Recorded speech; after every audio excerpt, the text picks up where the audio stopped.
Hello, everyone. Welcome back to another FPL Jedi Show stream.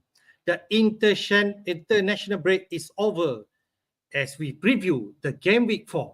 My name is Hafiz. I would like to welcome to the stream my buddies. First of all, Azmin to the stream. How are you, brother?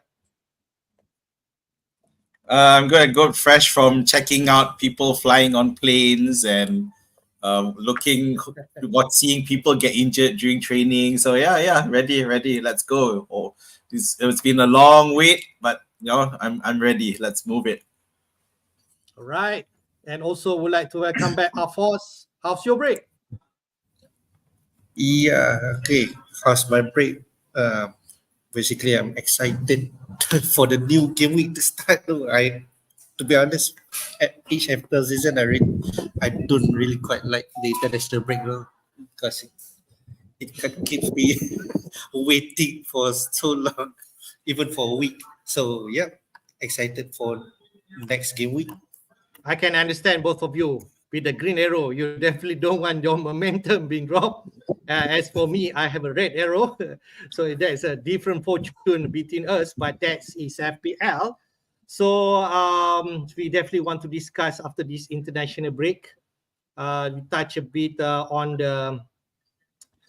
the team season so far after we quickly review our team, how we perform in game week 3, the fixture outlook upcoming, because we just want to look how the fixture will be, and we touch a bit in terms of where the stopgap or even your potential wildcard will be. Could be this week your wildcarding. There is a potential that we can do. Take a look a bit on the deadline signings by the transfer window, who's in, who's out, and so on. The game before wildcard template, the fixture for game before, the captain pick, whether we're going to continue to captain all those Liverpool and Man City players, and what will be our transfer plan for this week. So let's jump quickly on the team review for each and every one of us. I think I go with the highest of bunch of us, 97 points.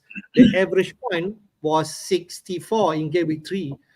And our force continue to rise from 924 to 122,000 now. So how's your team of looking at this game week after game week 3? Yeah, of course, I can't complain. I'm pretty excited to get the almost 100 points for the game week. Yeah, apart from the obvious owning of both Salah and Haaland, getting 17 points. Haaland, of course, the second hat trick of the second hat trick, consecutive hat trick, and the rest of the team, yeah, pretty much satisfied with the points. Henderson got 2 saves from the game versus Chelsea. Can't complain much after the 2 games of not having any returns. Going to the defenders, TAA, Trent getting his another clean sheet. Guardiola, unfortunately, City conceded an own goal from Ruben Dias, I think. And Wood Faiz, I can't complain much because the dilemma was is either to play Lewis Hall or Faiz or even Howard Bellis. So both get 1 point. So I'm pretty okay with that result. Going to the midfield, Salah, of course, pretty happy with the 17 points. What was it? I think 1 goal, 2 assists. Is it? 1 goal. Yeah, I think so. I think so. Yeah. Yeah, 1 goal, 2 assists. Clean Having sheet 10 and points. 3 bonus point. Yep, having 10 points of 17 points with Haaland. Yeah, pretty happy with that as the owner of the Salah and Haaland from Gameweek 1. Of course, Jota a bit disappointing, not getting any FPL points. Those points going to Luis Diaz for that particular game. Eze got a goal against Chelsea. Rogers, unfortunately, can't get any FPL points despite his, I would say, pretty good performance. So those owners of Rogers, I think we should keep faith. Soon we'll get points from him. And then going for forward, Captain Haaland, of course, can't complain by hat-trick. Isaac finally get his goal. And same goes to Chris Wood, get his goal as well. So yeah, I think in terms of overall, I'm pretty happy with the game week 3 result. Hoping to keep up the momentum moving forward. Great stuff, Hafiz. A great team. Let's go to Azmin team. Quickly also looking at 83 points, man. Not bad compared to mine, definitely. 233 total points, rank from 1 million to 563,000. So talk a bit about your team. I can't complain. Really, it was very depressing. At the end of Saturday, I think I was smacked around 29 points, and I had dropped in rank to about 2.8 million. So it was all about Sunday for me with players like Isaac and especially Salah captaincy and TAA banking on Salah's ability to perform against Manchester United. It came true. So yeah. I was really worried, but in there I came out feeling very relieved and a decent rank rise. Of course, the ranking doesn't count for much. It's still early days. I am a bit disappointed that I still haven't managed to get the right bench yet, as my Jacob Murphy decides to come off the bench and give an assist. So still not have that score where the bench is the lowest scorers yet. Just a quick note on. I may have a backup keeper. Fabianski might be available, but apparently Areola was on the bench in during the internationals, fully kitted up. So I think that's gone. I think Areola is fit. But otherwise, I'm happy with my score. Can't complain. All right, great stuff. Looking good, man. Double Liverpool players, and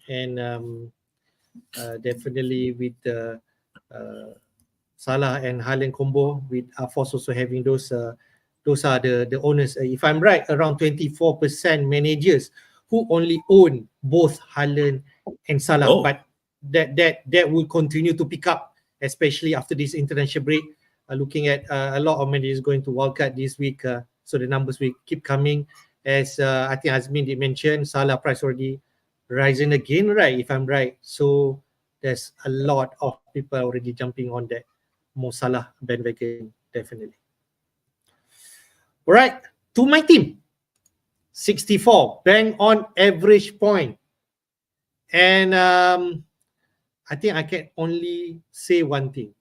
As you can see, my captain was Saka, only deliver 1 assist. But I just want to mention, actually I captain Haaland, but I don't know how this thing happened. Looks like a rookie mistake.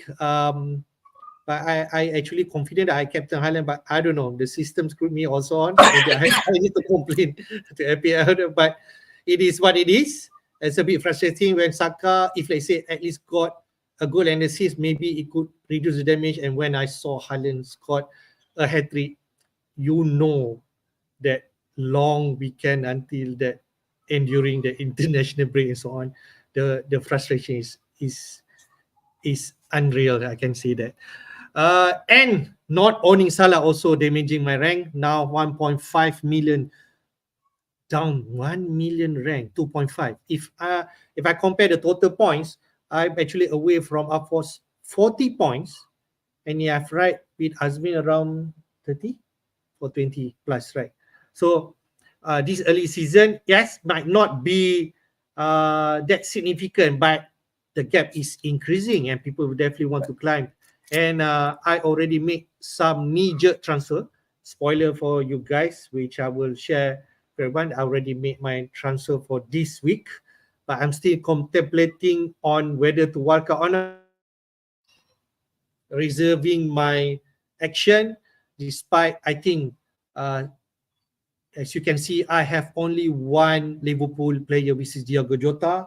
Unlike Hafiz have triple up Liverpool players in the form of Salah, Jota, and TAA. And so also for Azmin has Salah and TAA. those two are looks likely that people are eyeing, especially on wildcard. And the fact that I do not have those two players and looking at fixture moving forward, later we'll touch in more details.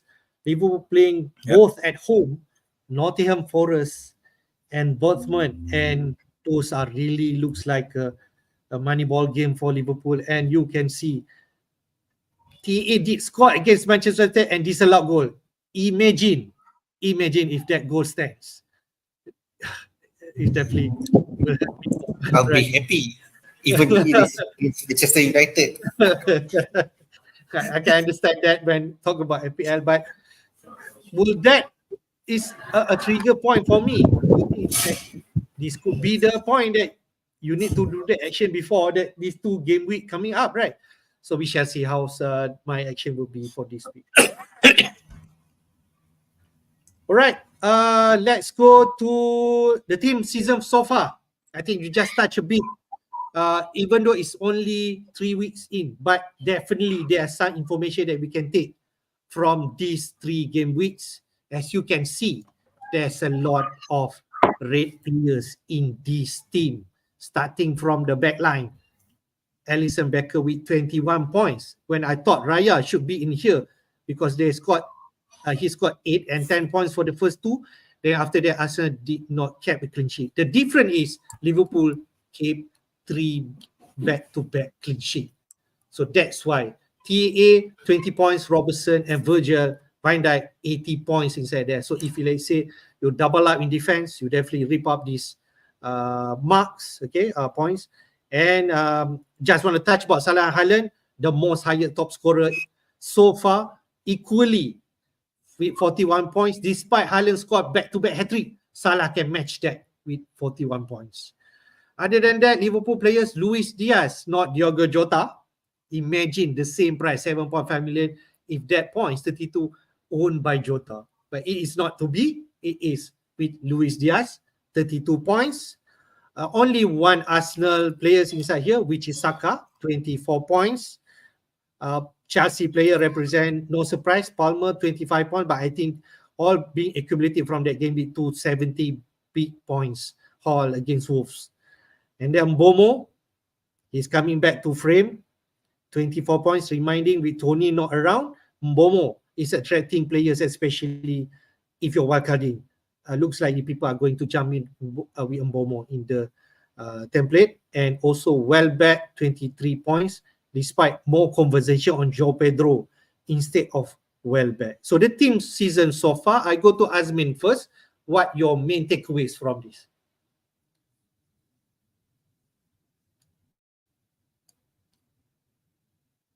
Man, you're on mute. Honestly, I didn't expect 6 Liverpool players to turn.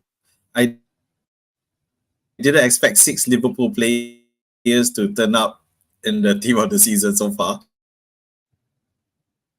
But of course, you know, when look at it, all is in defense, and it just shows a bit of the difference between. There's a bit more lately, so we don't get to see the rock and roll style and where you just run off and try to score and then you lose the ball and then come back to defense. But it does bode well in terms of FPL points for the defense. And of course, for those who treasure the 1 point from midfield clean sheets as well.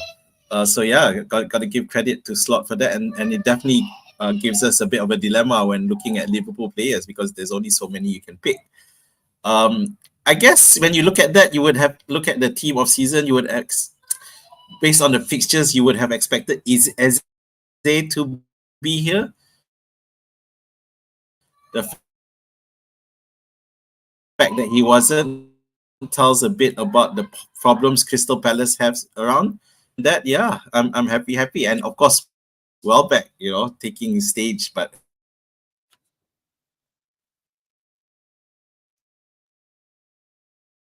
again, Joao Pedro.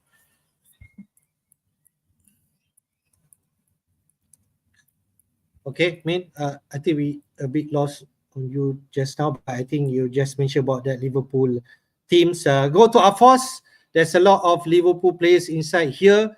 you triple up on Liverpool players, would you want to mention whether it is essential to have 3 Liverpool players now? Of course. Okay, let's Have see. we lost Hafiz or have I? Well, okay. I think we lost you. Good. We lost Azmin. you, Min. Never mind. You just try log in back. Okay. Okay, first continue. So yeah, so I think looking at Liverpool's upcoming fixtures, I think at the same time, their performance moving forward so far, I think it is essential to triple up Liverpool players, in the FPL. At the moment, I think most people are looking at triple up having, of course, the priority is having Mo Salah, and then Trent Alexander-Arnold, and the next one is either I think most people like me who triple up Liverpool players from the start of the season have Diogo Jota as their third FPL asset. But looking at the split between Jota and Luis Diaz, at the same time concerning about whether or not they will rotate or whatnot, moving forward, I think people will go for double up defenders of Liverpool, having Trent Alexander-Arnold and Robertson, having Daniel starters, and also looking at Robertson's stats. He's quite attacking. I think big points coming in for him. Looking at how he plays, how other slot position him in the attacking role. So yeah, I think moving forward, triple up for Liverpool players is Salah, Trent, and Robertson. And the rest of the team, I think, Momo have a good performance with 20 absences now. Saka, of course, we know that he's the main person involved in all of Arsenal's goal, scoring and also providing assists. Palmer, we know what he's capable of doing. He can go crazy, like going hat tricks, whatnot. But just that going up forward, well back over Joe Pedro. I think people choose Joe Pedro instead of Welbeck because he's on penalty duty from the Mexican. But looking at the open place, Welbeck plays much more upfront, and Pedro is like the second to Welbeck. He's scoring goals only to get some steals from rebounds. So I think in terms of overall, this is a good team of the season so far. Yeah. All right. Min, Hafiz did mention about triple up Liverpool, and he's mentioning about Salah, TA, and Robertson. Would you agree on that, or double attack is much better?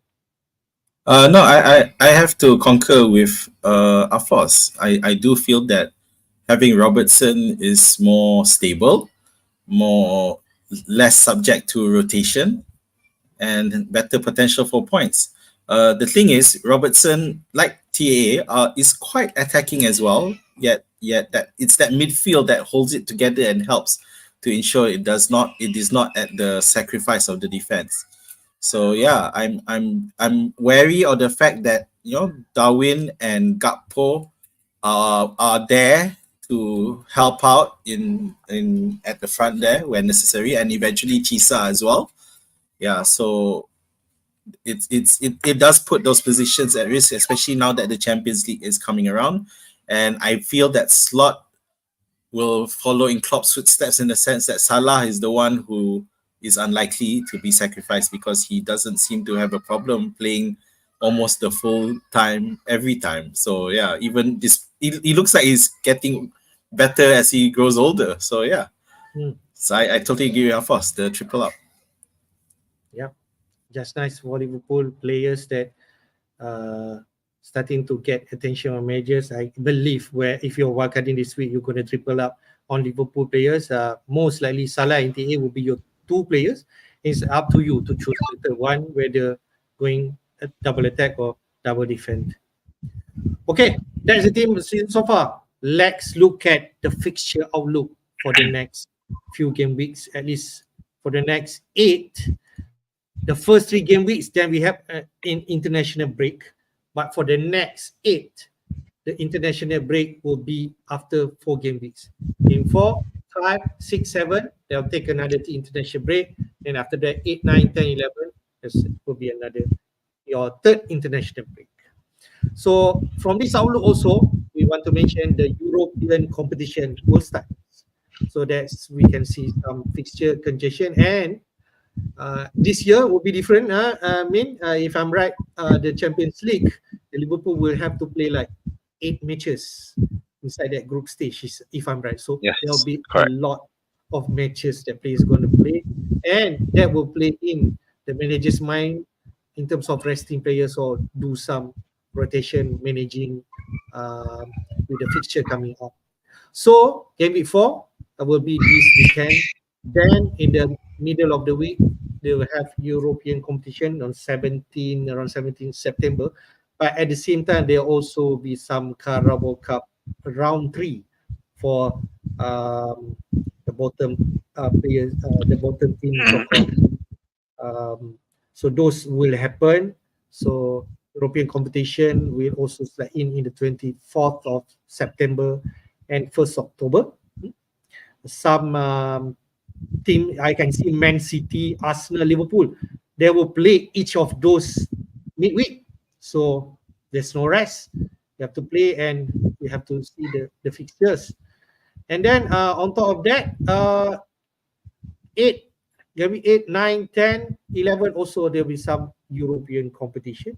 Then on the 29th of October, Carabao Cup round 4, and then another European matches will happen. So that's the situation of the fixture. And just want to touch a bit on those fixture. As you can see, Liverpool have a great fixture. Nottingham Forest at Bournemouth. We can also say that Aston Villa, because when we talk about game week 4 and 5, people are looking at wildcarding at 6. That's what people are saying right now. The sentiment is there, the former is there, where you write on the Liverpool players and then you jump on to the Arsenal players starting 6, where the fixture will turn for Arsenal, because the next 2 will be hard for Arsenal with Spurs and Man City. Those are the fixture that will play. So maybe I go to first. You look at the fixture. Should we worry in terms of players' minutes? I'm definitely worried, and I would say that it's one of the reasons why I'm trying my best to save my transfers now that we can, because, and it's nice that the change in the FPL's limitation is saving transfers. It coincides nicely with the change in the Champions League format, because I really don't know how some teams are going to handle it. Even the bigger teams, like Manchester City, Arsenal, when with giving the given the structure of the Champions League, there's a lot more matches that they have to play now, and they can't really afford to rest players either. You can't no longer after 4 matches. Oh, you've already secured qualification, and then you can rotate your fringe players in. And another thing that I want to point out is, like, with the current format, take one example. Arsenal's first Champions League game is on a is on a Thursday. So it's insane for Arsenal, because that's the Thursday where that weekend they play City. So you see that that alone has already given a significant impact in terms of how you prepare your teams for it. Yeah. So I'm just trying to hold off to see at least that first game week of where there are European matches, to see what each team does, to get an idea of what's going to happen there. So it is a challenge. I'm looking forward to it. I'm scared, but yeah, it's definitely something that we have to be ready for, and have a good bench as well to handle it. Looks like we're going to embrace that. But I just want to stick with Azmin first. Mm. We talk about Liverpool players. People going Yes. to fit in all those three players if they say you afford to have, or even on wildcard. With the fixture right now, for Liverpool, do you feel that the main players, okay, we should not be worried because they're going to play the Premier League, and for that Champions League, where the rotation will be? Yeah. So this is where, if you recall in the first three matches, you've seen Jota being taken off early, Trent Alexander-Arnold being taken off, Diaz taken off, and I can see what Slot's trying to do here. He's trying to manage those minutes to ensure that they get used to that rhythm and be ready to play when the Champions League comes around. If you guys remember the controversy where Trent was taken off early, he hardly ever gets taken off early, and looks like he was sulking for the rest of the day. Yeah, and then against Manchester United, whatever it is that Slot did, I don't know, but he still got taken off early. But this time he was all smiles and really happy. Yeah, and so it goes to show. So Slot's already getting there in that sense. He's already preparing that team to get used to that, and because of that, I do feel that it is gonna help those who have Liverpool players, the likelihood that they may still at least start. Maybe not play full minutes, but at least continue to start that first team to continue to start. So players like Trent Alexander-Arnold and Robertson. TA doesn't really have someone like for like, but Robertson has Simikas. But I do feel that it's still safe to have Robertson and TAA, because I do feel they will still continue to start regularly, not only the Premier League but probably also the Champions League as well. Yep. So I go to Hafiz. He has three Liverpool players. Looking at this congestion, so-called, do you worry or you potentially think about some preparation for bench players to come in just in case some of the Liverpool assets being rested? What do you think, Foss? Okay, in terms of having good bench, I think it is crucial with all the upcoming European games or whatnot. But as been mentioned earlier, is that I think most probably the main players will be prioritized for EPL games, just with the exception of the performance in the European and also the matchups on who they are playing against. So in terms of starting, I would really concern about whether or not Salah, Trent, or even Robertson to start. We just have to look up for their conditioning, also injury, should they get it during the Champions League European games. I want to touch about Aston Villa because those are the community that also been talking about. Villa fixture are nice for the next two. Same like Liverpool. They're playing both at home, Everton, then Wolves. But this also their first time going to play in a big competition like Champions League for ages, I think. It's been a long time they played before they return into the Champions League. And if you want to take off this advantage, so surely the first thing that come out is definitely Oli Watkins. So you can take advantage because Everton, conceding goals, and also Wolves, we can still remember that they lost big score like 6-2 against Chelsea. So there's big potential if you want to jump in Aston Villa players. But there's some reservation that I heard that Watkins might not play full minutes, or maybe he could actually not start some in certain games, and maybe his potential to get big points in this game is a worry. What do you think, mate?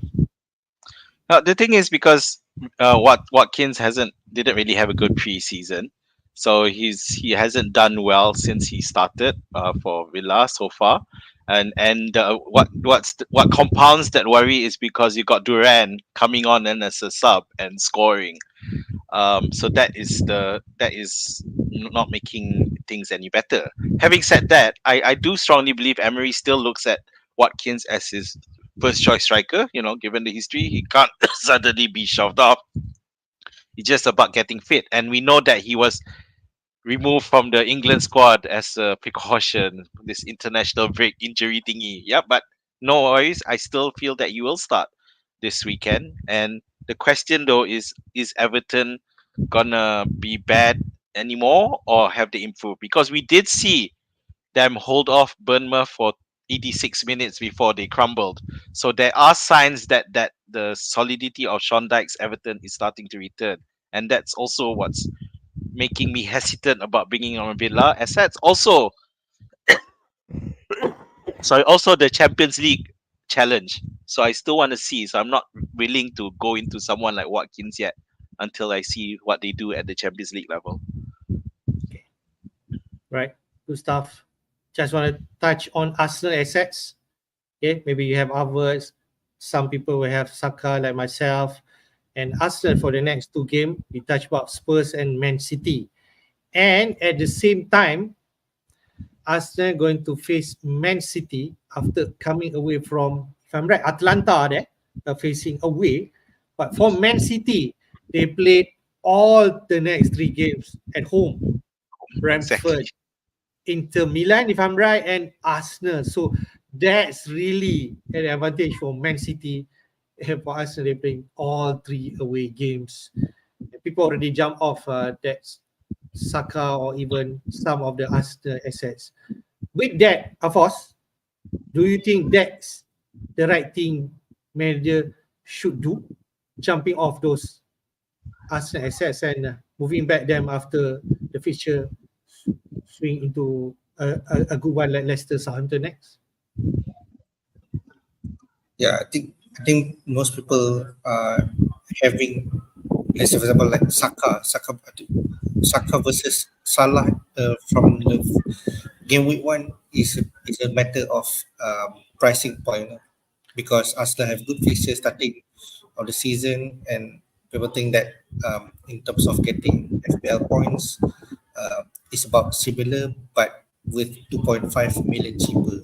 But at the same time, Arsenal having a tough fixture coming in, that is when most managers jumping from Saka to Salah, considering that Liverpool have a good run of fixtures up until at least game week 7. But I think in terms of getting back the Arsenal assets, the best I would say is after game week 5, after City's game. But it's just a matter of who to bring in from Arsenal. Yeah, it will be interesting when we come to that point, when you will want to make a decision to move away from Salah to the likes of Arsenal assets. I just ask Azmin first, your thoughts. You're already getting all those big points from Salah, and maybe he will continue. Do you foresee yourself moving from Salah to Arsenal assets in game week 6? Is that a potential thing that you will explore? Yes, but it may not be at the expense of Liverpool assets. I'm likely to look elsewhere and see what I can do. When I look at that, Isaac is obvious. Isaac is probably the most likely to be sacrificed, because they in game week 6 they do play Newcastle plays Manchester City, so more likely Isaac will leave for maybe Havertz. Saka is the concern lah. I already have Gabriel there, and I'm not going to sell him. So I will have at least 2, maybe not 3. So I may be one of the few managers without Saka in game week 6, but let's see how we go. There's plenty of things can happen. Players get injured, and in Arsenal's case, they're not looking as attractive as they were with Rice being suspended for this week and Odegaard injured. So that's something you need to take into account as well. Yep, interesting. Looking back just quickly before we move to next topic, Hafiz, you have 3 free transfer. Maybe your team is still looking good. People talk about wildcarding game week 6. Is that something that you also thinking about, same like other managers, or you are looking at a different window? Okay, in terms of wildcarding, I think most managers are looking at either wildcard in game week 4 or game week 6. But looking at those wildcard drafts and wildcard drafts from the most people, it kind of appears that it's either they are trying to double up the Liverpool defenders, having Trent and Robertson, with Salah at midfield, trying to squeeze in the likes of Palmer and another, let's for example, another midfield of 7.0 to 7.5, the likes of Memo. At the moment, personally for myself, I don't think I'm going to wildcard anytime soon, because looking at those drafts, I can still play around with my free transfers. Those drafts, looking at more or less. Can you imagine, Hafiz, you keep all your transfer up to game week 5 because you can accumulate that 5. Then you wildcard, then you still have that 5 transfer. Can you imagine that? So I think that's the good thing about this season. You get to manage to keep your free transfers even though you wildcard. So if those managers are wildcarding of having the more or less similar to my current team, I don't think I have the need to wildcard. I just play around with my free transfers. So Man, which window you're eyeing for wildcard? You have in mind? I'm actually sorry. I'm looking after the next international break actually, so that might be once, because I think the next 4 will give me a good idea of how teams are managing the Champions League and European commitments. So I think, and of course, international break comes with another batch of injuries or whatnot. So I'm looking at that, and coming back to the game week 6 conundrum, because it is possible that some teams may be able to just handle that fixture swing, especially with Arsenal, by just using free transfers. They don't need to, so they can just save their wild card for a rainy day and do that. Because I'm looking at that, and I think I can swing that Arsenal thing without using my wild card and without taking hits at the moment. Very, very unusual situation for me, but so it's still I still don't quite get being able to talk about it like this. But it's a new era for the FPL. I agree. We are in a different boat. I can say that. For myself, I'm looking at game week 6 because I have to address my transfer now. Because I don't have like Salah and in my team, and if I want to take disadvantage of Liverpool next to set of weeks, and I jump on the Arsenal, I won't be able to have those transfer. So I think we have a different route coming to game week 6, which is nice when we talk about how we maneuver our season. All right, let's go next topic. A quick one, because I just want to touch about the deadline day signings, because there's some interesting transfer for players. I just highlight in yellow, especially I never thought that Sterling going to Arsenal, and now maybe with Odegaard injured, can Sterling actually play some role in the Arsenal team? So that can be a conversation. I think some goalkeeper also make the transfer, which is nice. More option, more established keeper. Kepa moved to Bournemouth. Now he looks like number 1. Ramsdale going to Southampton, but I'm not sure whether we can buy into Southampton yet, because they concede goals right in the last game. But Ramsey is there, the potential. And Sam Johnston moving to Wolves and putting Jose Sa away from the number 1 spot. So Johnston, quite nice also. In terms of goalkeeper, there are some options if you're wildcarding. Nketiah moving to Crystal Palace. Price at 5.9 million. I'm not sure how the situation will be. Will Mateta still play as the number 9 so-called, or Nketiah play alongside him? That's still a question. Then I think Sancho moving to Chelsea, also a surprise one, especially for me, because we have a lot of midfielder. And Sancho coming, I'm not sure now how the situation with Madueke and Kuku. There's a lot of João Felix, I even do not name that. Neto, there's a lot of minefield in midfield for Chelsea, so I'm not sure how it will. But with Sancho coming in, if he's a nail one, maybe he could also be a crucial part for Chelsea moving forward. So I go to Azmin first. Which interests you as some of these deadline day signings? Well, the Sterling transfer does make it interesting because you know how Sterling has this knack for winning penalties. So if he does get a regular starting, Saka's value might pop up even more. So that's something. Kepa, excuse me. Sorry.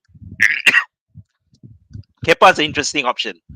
And currently he's at 4.4, and Bournemouth are looking to do well. They are looking decent at the moment, so it'd be a nice keeper option to have. Sancho, I'm not even going to talk about Chelsea. I've given up. Let It's Palmer or nothing for me. So let's see what happens, whether or not he gets a chance. My prediction with Sancho, he's gonna be by the lay side as well. Maybe just play in the ECL. I don't see it happening for him. But for me, the most interesting one is the Nketiah. I know we're talking about him as a direct replacement for what's the guy's name, Mateta, and the thing is, Edward is already off to Leicester, but then they Crystal Palace and play Leicester the next match. I do think that rather than replacing Mateta, I think Nketiah and Mateta can play together with Eze maybe as behind, as the support. So I do think that's some good potential there.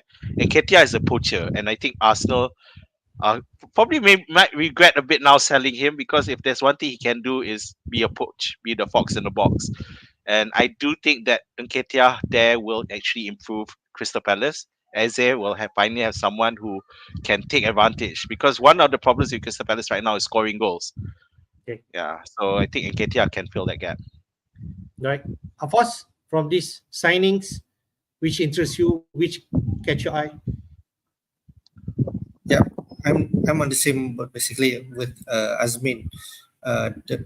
Basically all this list is more like wait and see kind of list. But the two players that attracts me the most, of course, like as we mentioned earlier, Sterling and Nketiah. Nketiah, once we know that once he get his regular starts, and of course we know what he can do. He's a poacher. Once he can get points every now and then, I think he's a good candidate as the third striker slot. Yep. And also, yeah, Sterling potential of getting those penalty, quite a good points for increased value of Saka. But at the same time, I don't think Saka will be getting every penalty in every game. He might get the first penalty, but the next one might be get distributed to the other team members from Arsenal.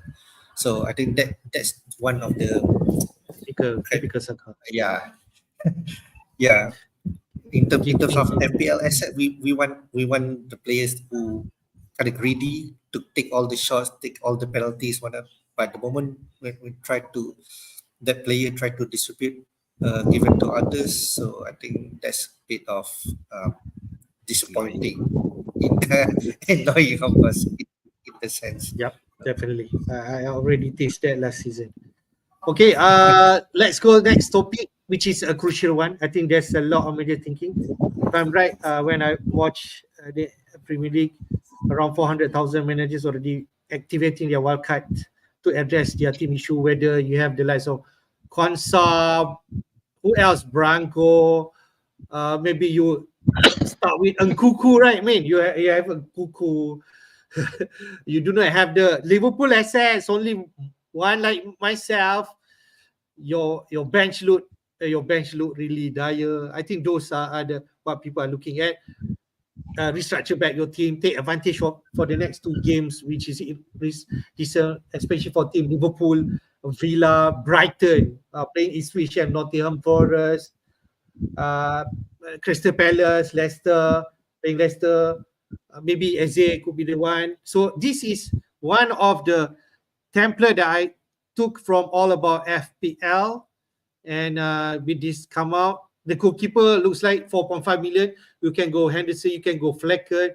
Some say rotation with Flecken, Verbruggen, the Brighton keeper, or you can stick this 4.5, 4.0. I think there is no issue. Unless you want to spend more, you go for Raya. And if you go for Alisson, macam rugi, I suppose, because you should double up in other places for Liverpool. That's what I'm feeling. For Liverpool assets, double defense. TA and Robertson, both of you guys did mention that could be the perfect combo, and Salah in midfield. Then this template go cheap in defense, Greaves and Face at 4 million, but I'm not sure whether I like that. I prefer like 4.5 million a defender to rotate with a third defender like Dang, 4.5. That's me. But the money is going for Palmer in midfield. I think Chelsea have some decent fixture, even though away is still fine. And triple up in Brighton assets, taking advantage of that two fixture is and Nottingham Forest, Dunk, Minte in midfield, 5.5 million, and João Pedro. Haaland is there with Salah. This is why you want your wildcard, because you want these two assets if you do not have. And go cheap with Rodgers and 4.5 million forward, who can be anyone. So, Hafiz, I'll go to you first. Wildcard template, would you have something like this? So, where you might change? Yeah, I think this is the wildcard template that we've been looking at for Gameweek 4. But at the same time, this template it doesn't much different from my current team. I have Fabianski and Henderson at the back, at the goalkeeper. I have Trent Alexander-Arnold, two 4.0 defenders, one 4.5 because it's not done, and another one Robertson 6.0 as opposed to myself. I have Vardiel. At the midfield, we will try to fit in Salah and Palmer. Palmer, of course, moving forward can be replaced with Saka once the fixtures Okay, right. turn. Correct. Price point. Yeah. Eze and Rodgers is basically to as the Villa cover with their good fixtures. People trying to fit in Watkins, but Watkins have his minutes managed. So I think Rodgers at the same time have good underlying stats. Yankuba Minte so having good performance at the moment. I think he'll be getting good points soon.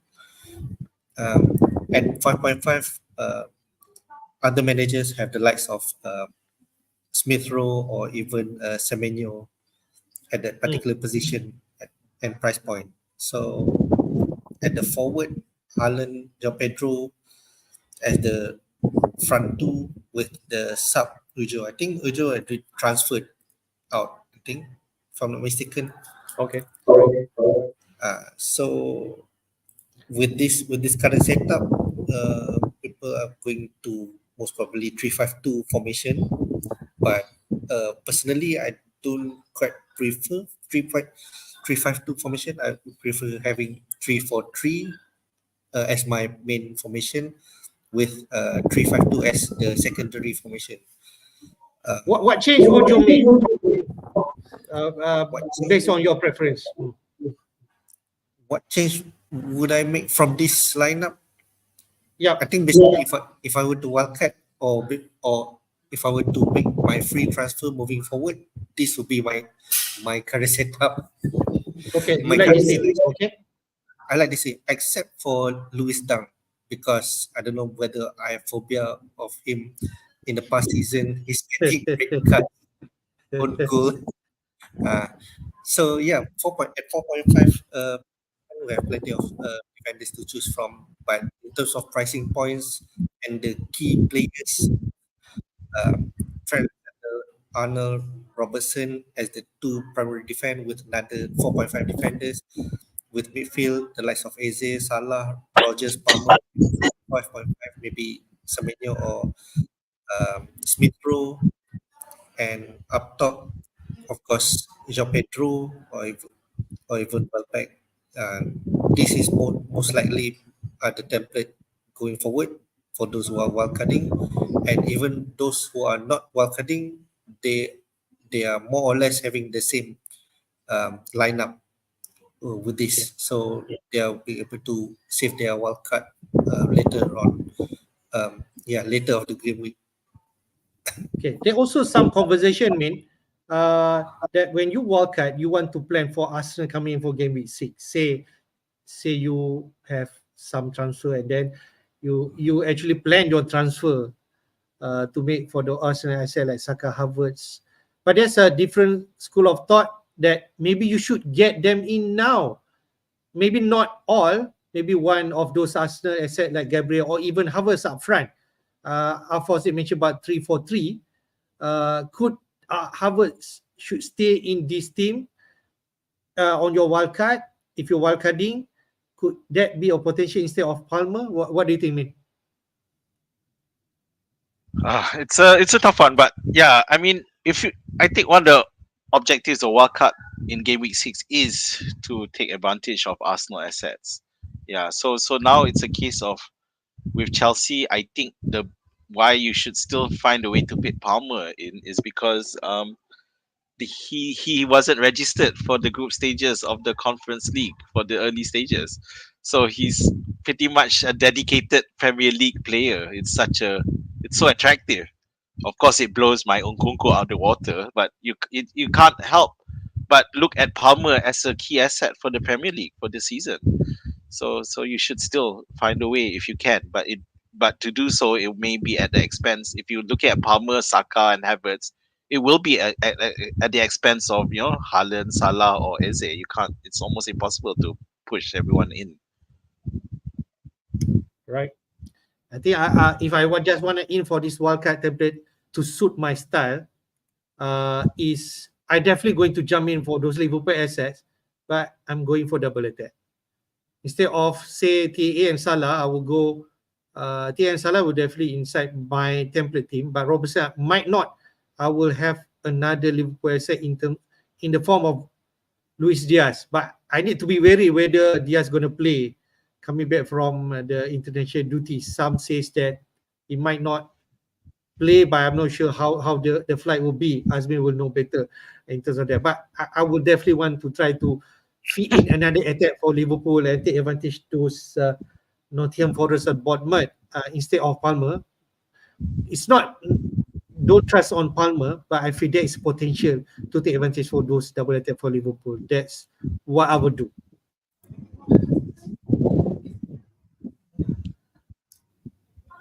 Okay, I think we already concluded about that, but I just want to touch, if I want to play this kind of thing, I think we already see the 3 first game week, people taking advantage of rotating your bench.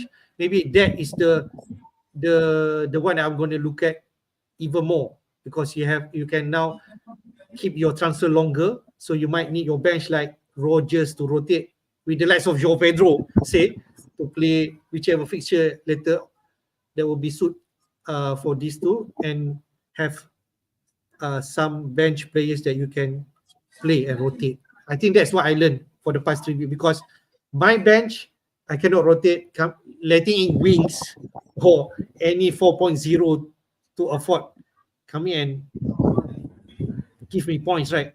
I think the same situation right now for Hafiz, because he have Hall and who he needs to think about. I think he will address that. Okay, I think we conclude about Wildcat template. Let's go to the game week 4 fixture. It will happen this weekend, starting on Saturday, early kickoff, lunchtime. Southampton versus Manchester United. The Saints versus the Red Devils. It's a nice one when we talk about that terms.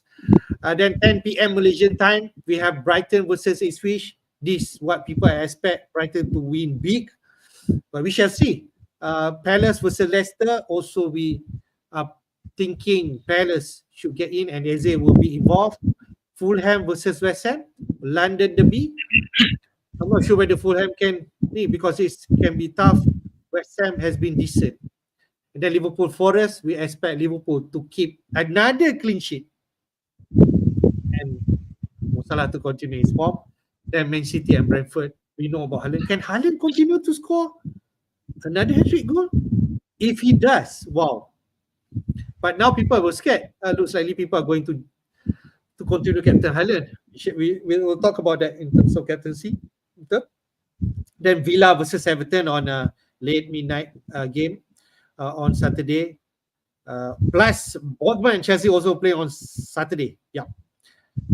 Then the big one, Spurs versus Arsenal, North London derby on Sunday at 9 p.m. Earlier. Usually Super Sunday, this big game will happen really late night, but it happened earlier. Then ends with Wolves versus Newcastle. Just nice because I have Newcastle player in that game. So definitely I'm going to watch that game. So fixture for game week 4. Main, what interests you? Okay, so obviously those who still have Bruno Fernandes, this is the time. If you still have him, you might as well keep him just for this one and hope he gets the points out of it. I am of course a bit cautious. It is that early game match issue. But Southampton should be, I did say in before the break that I feel that Southampton may be the worst team amongst all the promoted teams at the moment, and I stand by it. So that's the thing. So obviously, if you have Bruno, my advice has been to keep him for this one, and after that we can look about it later. Other than that Spurs Arsenal North London derby. Previously, we were looking at it as a foregone conclusion that Arsenal was gonna trounce Spurs, but now it's not so simple with the two core midfielders in Arsenal forcing a rejigging of the lineup. So that should be an interesting watch.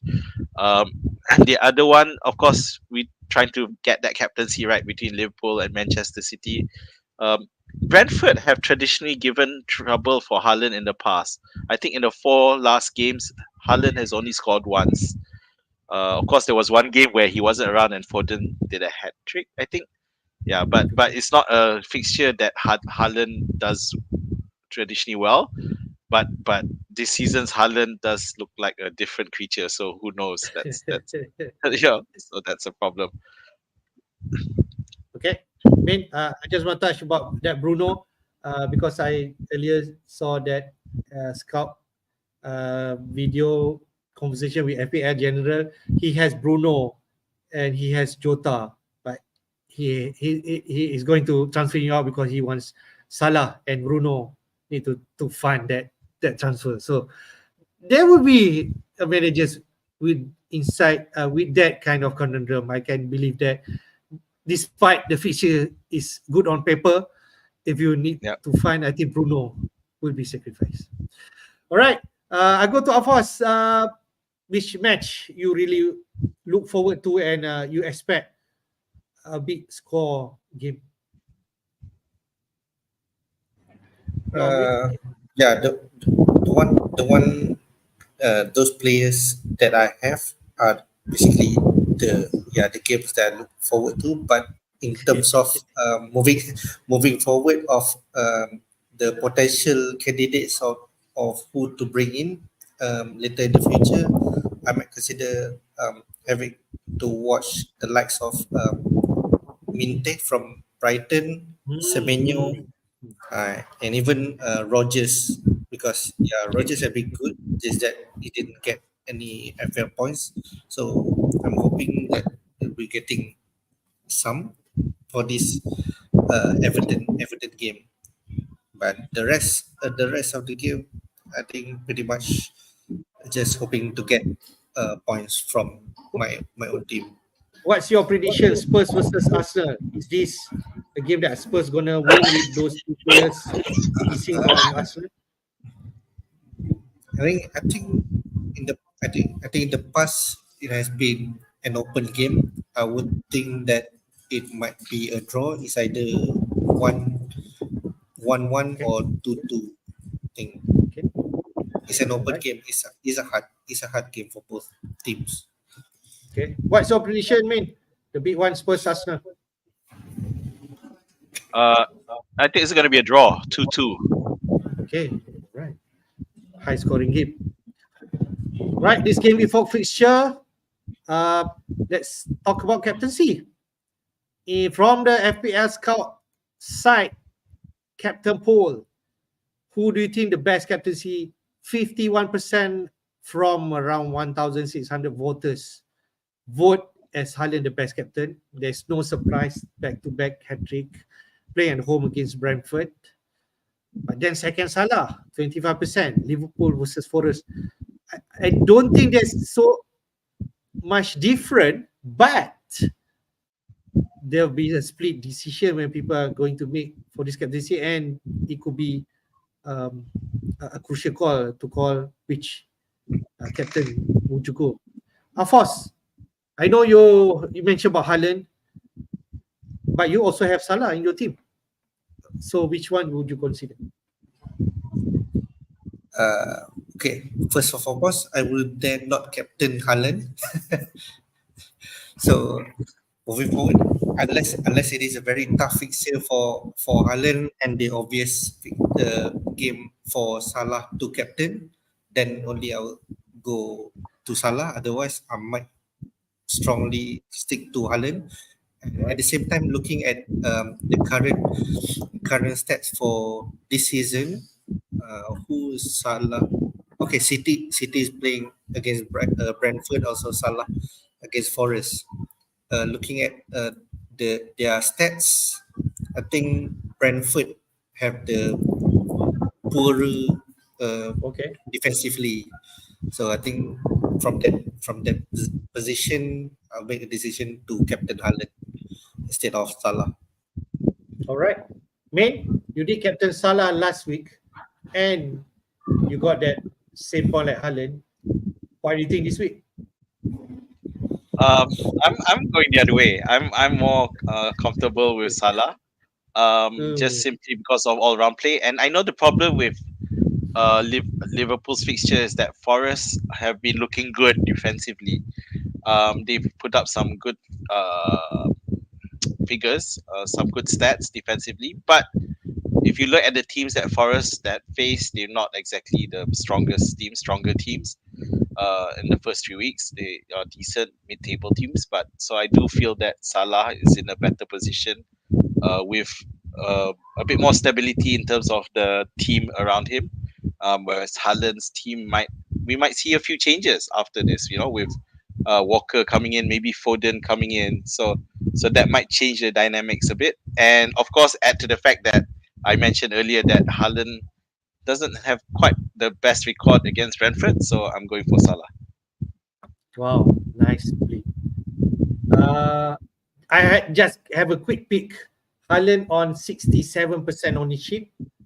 Salah almost 43%. It's 43%. It's slight different there. Okay, but still, if you captain Salah and ownership a bit and Salah perform over Haaland, so still difference. So I think just want to clear that point out for everyone. For me, it's tough. I think I still go for Haaland with that record, but I would not be surprised if I captain Salah. You still have option. I think that is the decision you need to make. Which one you're comfortable? Yeah. Okay? Yeah, I just want to say the play dangerously side of me wants to captain TAA, but yeah, that is previous season, man. You can play that, but this season, I think you will play different. We already played there. I think it's not a game week to split captaincy at the moment. Fine. We shall see. I think Salah and Haaland both have their case, and I don't think you can go wrong. And maybe the difference will not be much. Okay. All right. That is the captain pick. Let's go to our team. I'll go with my team first, if I'm right. As you can see, I already made my transfer. I have 3 free transfer. I already made 2 during the international break. The knee-jerk transfer, you can say that Mo Salah is in my team right now. Saka out for Salah, and I did fund that move is by sacrificing Isaac to João Pedro. Both have good fixture coming up for the next 2 weeks. When I heard that João Pedro going for the late call for Brazil international friendlies, I'm quite a bit disappointed. Maybe there's potential coming back late, but from the news that I know, he's already back into training, and the new manager Fabian has a decision for that, and I hope he at least starts that game and do something within that 60-70 minutes. My best hope. The rest, not much decision I will make. Henderson in goal, Guardiola, Gabriel, Poro is my defense. Salah already in. Eze, Jota hopefully will continue that, and Gordon. Haaland as my captain. I'm going to make sure I save that move now, so I don't make the same mistake. But for now, I will blame the system why that thing happened. Let me save my thing. And I will stick with Muniz. He has the next 2 fixtures at home. Who knows when you least expected, right? And you don't trust anymore about Muniz. He could be delivered, but the owner like Chris Wood, like Hafiz have already ripped up that 9 points for the past 2 game week. So I think you're already up in terms of form from there. And I just want to remind everyone, I have another transfer, and I most likely will make that another transfer. I think I want to triple up for Liverpool assets. I could not get TAA because I don't have the money, but I have 0.2 million, and one of Gabriel or Guardiola will become Robertson. I think that's the only move that I can make. And from the start, I see that yes, TAA had created more chances, created more big chances, but Robertson not that far behind in terms of stat, and he took more corners, which could bode well in terms of opportunity. And I believe my transfer will be for Gabriel because Arsenal playing both away, Spurs and Man City, and Man City are playing both at home. Brentford and Arsenal, who knows Guardiola. And the another decision that come to that Guardiola decision is because Ake could be out for a while because he's injured. So that could make Guardiola a more nail in terms of his position. So I think that's could be my move. So I will make 3 transfer this week, most likely, and I will make that call based on team news on Friday. Okay. Any comment, man? Well, yeah, you've used every if your plan is to go all the way. Between God, it's just like Gabriel, I feel has that better potential in terms of scoring goals. So yeah, I agree. I'm but I know you needed to fund Salah to get money to, and so you sell Isaac. It's just we don't know Isaac was the right sell for this week. It was a tough one. I'm trying to figure that out. Yeah, I think if let's say I do not make that knee-jerk transfer, man, I might actually make a different decision. Taking out Gordon instead of Isaac. Gordon go to 5 million Rogers. That could be the move that I'll make if I hope I still have that transfer. But I don't have that choice anymore. So Yep, it is what it is. So yeah, so yeah, the all the lesson, best with that. lesson, don't make any knee-jerk transfer. That's all I can say. No, it's a pricing issue, and there's the international break problem, so it's hard. So I totally understand. I'm usually like you, so it's always tough. At the same time, Isaac's price has been expected to drop for quite a while now, but he hasn't been dropped for the past, I think, 1 week already. So at the same time, we have that feeling of trying to not having players to drop in terms of price. Yep, I think this will be my team, and most likely I will get in Robertson in and use all my transfer. Let's go to, I think, Azmin team. This is your team. 3 free transfer. Your team looking good, but would you make any transfer this week? looking good. I've got Nkunku and Murphy there, so I don't know if you could constant looking good. But yeah, I have honestly oscillated, and in a way, I'm glad I'm waited because my mind keeps changing. It got to the point I was documenting in Twitter today what is my expected transfer the next day. You know, for example, I had mooted looking at Isaac for Havertz as my transfer so that I can get an Arsenal asset in early. Because let's face it, after game week 5, that rush for Arsenal assets is going to be on. And the prices of Saka and Havertz, they're going to go up during that week because as everyone's rushing with the wildcards and whatnot to bring to bring Arsenal assets in, or especially those without wildcard, because that if you wildcarding theoretically you don't affect the price changes. But yeah, anyway, so I thought of bringing in Havertz early because against Spurs, nothing wrong. I don't see why he can't score. So City is the only match where potentially it's a problem. But again, Arsenal versus City is two of the top teams. Why can't both score? If Highlands can score, why can't Arsenal? So and then it moved to getting then I think some reality took over. That's a luxury transfer. I still have Fires. I still have Nkunku. So I thought Nkunku to Minte, and then later on I'm thinking Muniz to Pedro. Okay. Then the rumor he got called up, then became Muniz to DCL. so but then I remember no back to Nkunku. I still have problems. I still have Nkunku there. So it's so Nkunku to Minte is also an option. So honestly, I really haven't figured it out. We don't wanna do a luxury transfer or fight a fire, but I think at the most I will only be making one transfer. And at the moment, the play safe side of me is Nkunku to Minte. Go to someone with a good fixture and also settle. Yeah, because Nkunku is unlikely to start from the looks of it with Palmer not registered for the DCL. I feel Nkunku's best position does seem to be where Palmer is occupying at the moment. So I do feel that may be the most likely move I'm going to make. I agree 100%. You should make that move. That's all. So, are you same page as me, Hafiz?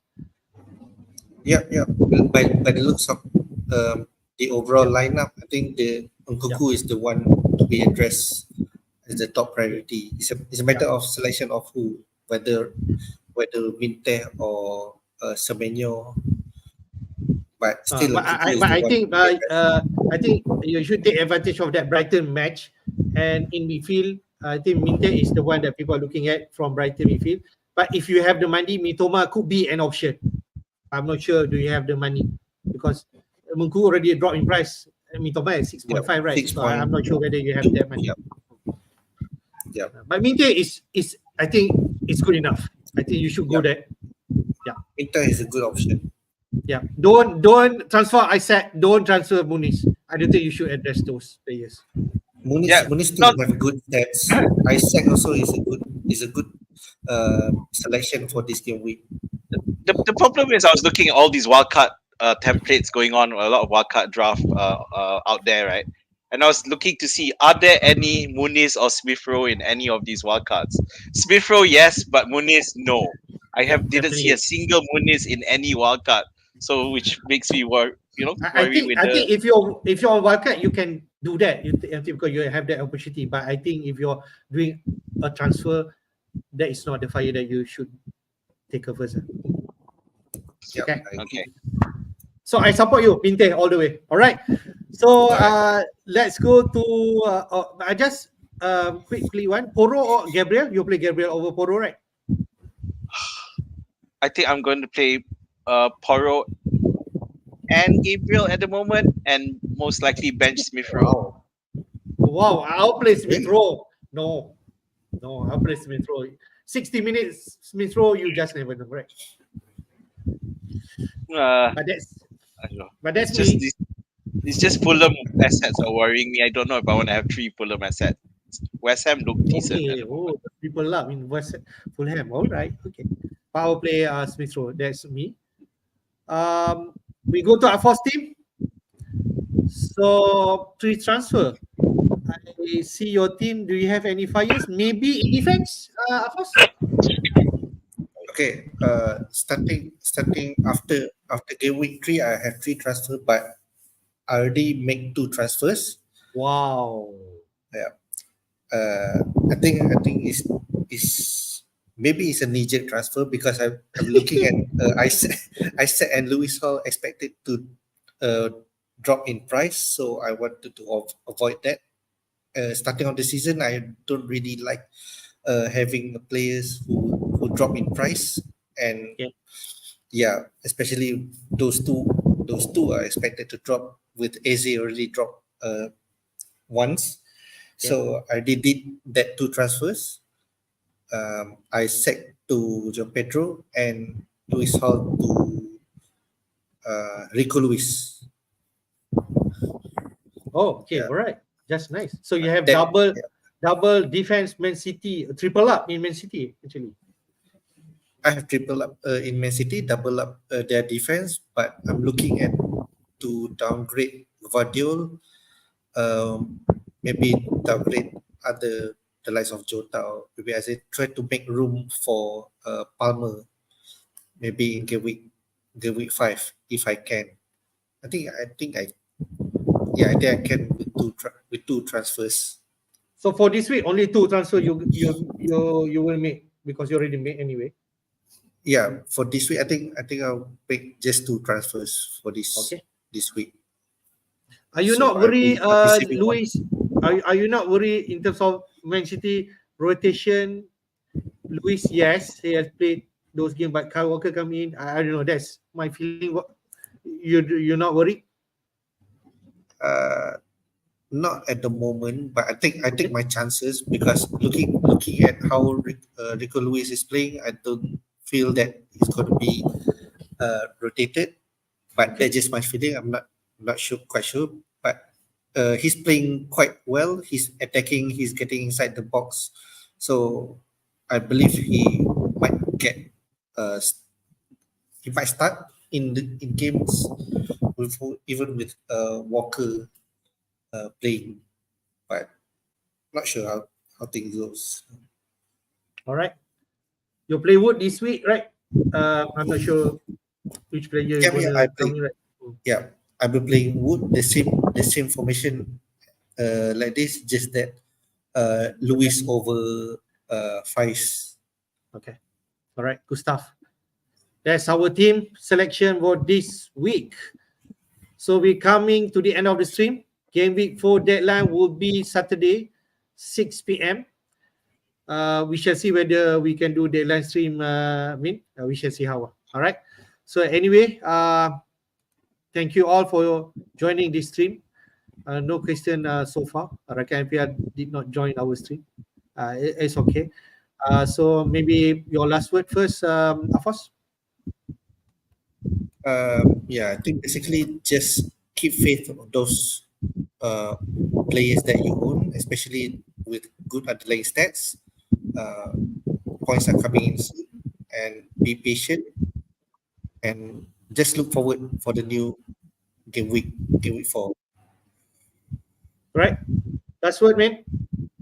Yeah, if you haven't wildcarded, don't bother now, because that means you haven't taken any advantage. So keep it steady and hold the line. We'll look out for the team news. I think that's going to be very crucial, especially for those in the CL and the European leagues. So yeah, all the best, and I'll see you on the other side.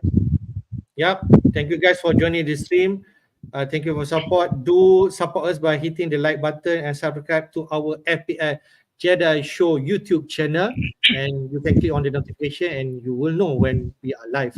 So thank you again. All the best for Game Week 4. You can use your transfer. No need to actually roll your transfer up to 5 if you need to use it, like us. Anyway, take care and goodbye.